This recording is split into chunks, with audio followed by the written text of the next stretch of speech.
안녕하세요. 주불리 김병주입니다. 오늘은 핫한 이슈를 갖고 왔습니다.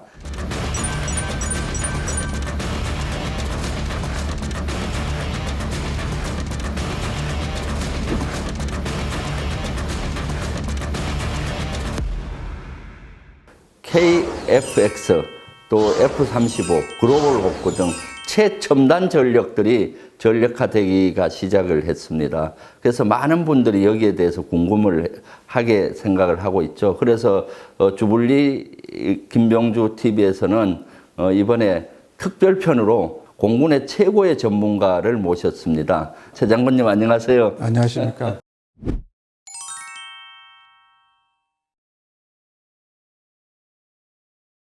유튜브 첫 출연이죠? 유튜브를 생각은 있었는데 이렇게 행동을 옮기는 처음입니다. 아, 그래요? 불러주셔서 감사합니다. 아마 우리 시청자분들이 최 장군님으로부터 이런 공군에 대한 얘기에 많이 목말라 있어 하고 있습니다. 오늘 좋은 얘기 나눴으면 좋겠습니다. 최 장군님은 보니까 조종 특기였잖아요. 왜 조종사를 택했죠? 저는 이제 어렸을 때 고향이 이제 광주다 보니까 송정리 비행장이 있었습니다. 송정리 비행장을 초등학교 때 가서 이게 비행기가 그때는 이제 F5AB였었는데 그런 그 F5 전투기가 이륙하고 착륙하는 것을 보는데 그 소음하고 그 빠른 이런 것들이 보면서 그때부터 조금씩 이제 꿈이 커 나가지 않았나 하는 그런 생각을 합니다. 아, 어릴 때 광주 그 전투 비행단 비행기를 많이 봤구만요. 비행 시간이 어느 정도 됐죠? 저는 F4가 주기종입니다. 4E가 주기종이고 약 한 3천여 시간 총 시간 됩니다. 3천여 시간 하면 감이 안 오는데 어느 정도 수준입니까? 거리를 환산해서 하는데 저희들은 이제 그 비행 횟수를 이제 중요시 여깁니다. 근데 비행 횟수는 통상 비행기가 1시간 정도면 한 회 정도니까 3,000시간이면 한 3,000여 회인데 1시간에 그 1회로 이제 한 소티라고 했을 때 그럼 한 3,000여 회 이상 이렇게 했다고 그러니까 보시면 매일 한다고 해도 1년 하면 365시간이죠. 그러면 한 10년을 거의 매일 타는 분량이 3,000시간이네요. 와, 대단하네요. 최고의 기량을 자랑하는 우리 조종사셨고 또 그래서 삼성장군까지 가게 됐죠. 사실 우리가 최초 비행 전투기가 6.25 때 들어왔잖아요. 뭐 어떤 기종이었죠? 그 영화라든가 이런 데서 보시면 그 앞에 프로펠러가 돌아가는 그래서 이제 그 무스탕이라는 비행기인데 6.25 때 처음 들어왔고 그 처음 들어오자마자 바로 그 다음 날 전투에 투입됐었습니다. 우리 공군의 발전사에 대해서 간단히 얘기를 해주시죠. 아까 말씀드렸듯이 무스탕이라는 전투기가 6.25 때 이제 실전에 투입했었고, 그다음에 이제 방위성금이라는 걸 기억하실지 모르겠습니다. 그래서 방위성금 헌납기로 해가지고 미국에서 쓰던 그 F4 팬텀을 들어왔었고, 그다음에 이제 우리나라가 드디어 이제 공군에 이제 도약하는 기반을 했던 제공을 하는 것을 우리가 또 조립 생산을 했고 그런 기술력이 축적이 돼서 F-16도 조립 생산을 일부 하면서 이제는 T-50, KT-1 이런 항공기를 거쳐서 지금은 KF-X라는 전투기를 이제 우리가 자체 생산하는 그런 그 역사를 갖고 있습니다. 그러니까 어느 나라의 그 항공 그 발전사를 보더라도 이렇게 짧은 기간에 이렇게 큰 도약을 한 나라가 그리 많지 않습니다. 지금 우리 공군의 수준은 세계 한 몇 위 정도 군사력을 수준입니까? 우리 그 국가의 군사력이 세계 6위로 지금 작년 기준에서 평가가 됐지 않습니까? 공군력은 세계 5위 정도로 평가를 지금 받고 있습니다. 첨단 전력이 들어오면서 세계 5위까지 간 것이죠. 전투기를 우리가 만드는 꿈은 사실 그 김대중 대통령께서 2001년도에 우리도 전투기를 만들어야 되겠다라고 계획을 발표한 적이 있었는데 맞는가요? 예, 2001년도에 이제 그 사관학교 졸업식이었죠, 3월 달에. 거기서 김대중 대통령께서 이제 선언적으로 말씀을 하셨고, 그게 이제 기반이 돼가지고, 그 후로 20년이 지났지만 실제로 이제 이 항공기에 대해서 예산이 투입되고 한 것은 한 5, 6년 사이에 이 시제기가 나온 거. 각국 군사 강국에서도 이런 것들을 굉장히 놀라워하고 있습니다. 국산 전투기 KF-X가 시제품을 곧 출시하게 돼 있습니다.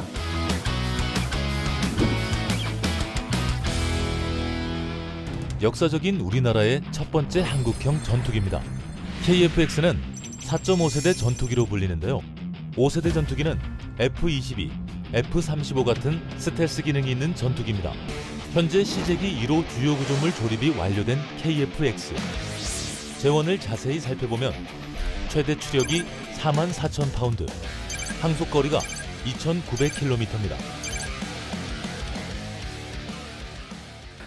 이런 시제품을 4월 달에 출시하는 출고식을 갖는다는데 시제품이 뭔지 사람들이 많이 궁금해 하거든요. 이게 완성품인지 바로 비행이 가능한 것인지 여기에 대해서 궁금해 하거든요. 시제품이 뭔가요? 시제품은 항공기를 만들어서 그게 이제 완성형으로 나옵니다. 근데 이제 이게 바로 임무에 투입되기보다는 임무를 투입하기 전에 지상에서 점검을 해서 각종 시스템이 이상이 없는지, 그다음에 비행을 할 때 문제가 없는지 이런 부분을 다 점검하기 위해서 만든 것을 시제품이라고 합니다. 시제기가 나오면 앞으로 전력화까지는 기간이 한 5년 걸리잖아요. 그 안에 여러 가지 실험을 하는 걸로 알고 있는데 주로 어떤 실험을 거쳐서 전력화까지 가는가요?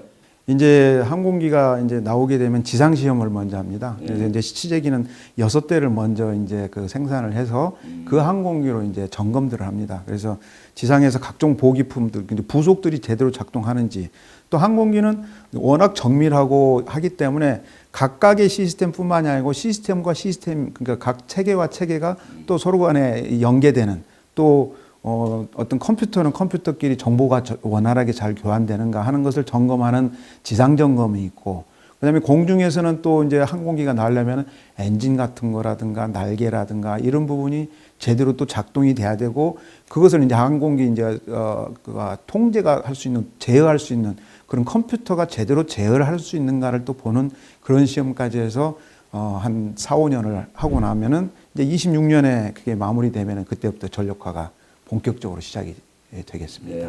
비행 시험도 한 2,200시간 가까이 해야 된다고 하대요. 왜 그렇게 많이 해야 되는 거죠? 앞으로 더 많은 세대의 발전을 하겠지만 기존에 있었던 단순한 이런 그 체계가 아니고 복잡한 체계입니다. 그렇기 때문에 복잡한 체계와 체계 간에 잘 그 연동과 혹은 이렇게 연결이 잘 돼 있는지, 그다음에 서로 간에 어떤 그 조종사가 어떤 명령을 내렸을 때 항공기 체계에서 잘 그것을 수행하는지를 다 점검을 해야 됩니다. 그래서 한 2,200여 회를 그 비행을 하면서 다 그걸 하나씩 점검을 해야 됩니다. 그렇게 됐을 때 이제 군에 이제 납품이 돼서 전력화 행사가 돼서 전투기로서 역할을 하게 되는 겁니다. 이번에 그 KF-X가 4.5세대 전투기다라고 발표를 했잖아요. 가장 이해하기 쉬우신 것은 우리 국내에서 지금 주력 전투로 운영하고 있는 F-16, F-15 이게 이제 4세대 전투기입니다. 근데 5세대로 이제 잘 알고 계시는 스텔스, F-22, F-35 이건 이제 5세대입니다. 그 중간 정도의 그 기술력인데 거기에는 이제 A사라는 레이더의 아주 핵심 부품이죠. 그게 들어가는, 그러면서 나머지 이제 전자전 장비라든가 이런 장비들이 그만큼 그 격에만큼 올라가는, 그래서 그 중간 정도 4.5세대라고 정의를 하고 있습니다. 지금은 이제 완전 스텔스는 아닌, 그러면서도 외형적인 것은 스텔스의 어느 정도 형상을 갖춘 그 정도에서 이제 4.5세대로 저희들은 그 평가를 하고 있습니다. KF-X는 실제 우리가 갖고 있던 기종의 F-15K나 F-16하고 조금 더 차별화되는 무기 체계나 성능은 어떤 게 있습니까? 지금 개발되고 있는 여러 가지 그 레이저 가이드 무기라든가 혹은 그 JDAM에서 GPS 가이드 무기라든가 그런 것들을 다, 그리고 이제 정밀 유도 무기로서 우리 한국형 그 타우루스라든가 이런 그 무기 체계를 탑재가 할 수 있도록 지금 형상이 갖춰져 있고 그런 것을 운영할 수 있음으로써 좀 차별화가 되는. 근데 일부는 KF-X에 대한 비판도 있어요. 왜냐하면 미국이나 강대국들은 6세대 전투기를 연구한다라고 연구하고 개발하고 있는데 4.5세대고 5년 후에 전력화되는데 왜 바로 우리는 6세대로 가지 않느냐? 저희들이야 그렇게 하면 얼마나 좋겠습니까? 근데 뭐 강은이나 혹은 뭐 천을 건너는데 하나씩 지나가야지 크게 건너갈 수 없듯이 기술이라는 것도 뭐 우리의 능력과 또 국력과 또 국가의 경제력과 이런 것과 관계돼서 한꺼번에 그렇게 할 수 있는 건 아닙니다. 아직까지 어느 나라도 6세대는 이런 것을 갖춘 것을 6세대로 한다 하고 정의된 게 없습니다. 그런 만큼 계속 진화되고 있는 단계지 우리가 어떤 플랫폼을 정할 때는 그런 것들이 형성이 된 상태에서 결집을 시켜야 되는데 아직은 그런 단계가 아니고요. 우리도 이 4.5세대를 해놨다면은 6세대로 쉽게 도약할 수 있는 하나의 징검다리 역할을 하기 때문에 기술이라는 것은 급격히 도약할 수도 있지만 한 단계를 거쳐야 갈 수 있는 그런 부분이 있기 때문에 그 역할을 충분히 할 거라고 저는 생각합니다. KFX는 짧은 시간에 개발이 되고 실험도 아주 짧은 시간에 이루어지잖아요. 그러면은 혹시 결함을 완전히 보완을 못하고 전력화되는 거 아니냐라는 이런 비판도 있거든요. 영국이라든가 유럽에서는 오랜 기간 동안 그 전투기를 만드는 과정이 필요했는데 거기에 대해서는 어떻게 생각하세요? 의원님께서 잘 아시다시피 항공기 하나가 만들어지는 데는 국가 기술력의 총합니다. 그래서 그동안에 해왔던 그런 어떤 기술력과 과학기술의 발전에 따른 각 분야에 또 세계적으로 아주 1, 2위를 다투는 그런 분야들이 있습니다. 그런 분야들이 접목되고 그런 기술자들이 들어가고 하기 때문에 그런 부분이 짧다고 해서 기간의 문제에 의해서 이게 불안정성 있는 기체로 한다는 것은 아니고요. 기술을 담당하시는 그 기술진들의 그런 그 전문성과 프로페셔널적인 게 있어서 충분히 가능하고 체계적으로 하기 때문에 어떤 그 시간의 문제라든가 이게 문제가 아니고 시스템의 문제고 시스템에 정확히 체크해서 합격했을 때 받는 거기 때문에 그런 부분은 우려하지 않으셔도 될 것 같습니다. 예. 저도 사실은 이 전투기 사업만이 아니라 훈련기를 이미 만들어 왔잖아요. KT-1 또 T-50을 만들면서 축적된 그 기간까지 봐야 되는 것이죠. 그렇습니다. 예, 그래서 이렇게 우리의 꿈에 우리나라에서 전투기를 만들 수 있었죠. 사실은 50년 전만 해도 총한자로 만들지 못하던 우리나라가 이제는 전투기 그것도 4.5세대의 전투기를 만들 수 있는 시대가 열렸습니다. 특히 KF-X C제품 출고를 앞두고 있습니다. 그래서 참 기분이 좋은데요. 이것이 5년 동안의 어떤 지상실험과 비행실험 여러 가지 실험을 통해서 완벽히 보완을 해서 그야말로 전력화가 완벽하게 이루어졌으면 좋겠습니다. 마지막으로 우리 최 장군님 KF-X 출고를 앞두고 있는데 총평이나 느낌 한 말씀 해주시죠. 옛날에 그 어려웠을 때 그 비행했던 것과 이런 항공기를 이렇게 봄으로써 선배님들에게 감사드리고 또 후배들한테 이런 것을 줄 수 있었다는 게 저로서는 좀 자부심도 있고 한편으로는 그래서 이 대한민국의 영공을 주름 방어하고 하는 주력기로서의 또 역할을 또 오래된 항공기에 대해서 이제 대체대하는 항공기로서의 역할을 하게 되는 것은 매우 대한민국뿐만이 아니고 군과 공군에 대해서는 새로 역사를 쓰는 그런 자리가 되지 않을까 싶습니다. 그래서 굉장히 저도 영광스러운 그런 시간이 될 것 같습니다. 네, 우리 군의 염원이자 높은 국방 기술력의 상징 KF-X가 하루빨리 전력화되고 또 차세대 한국형 전투기 개발이 더 활발하게 진행될 수 있도록 저도 국회 차원에서 더 노력하겠습니다. 여러분 감사합니다.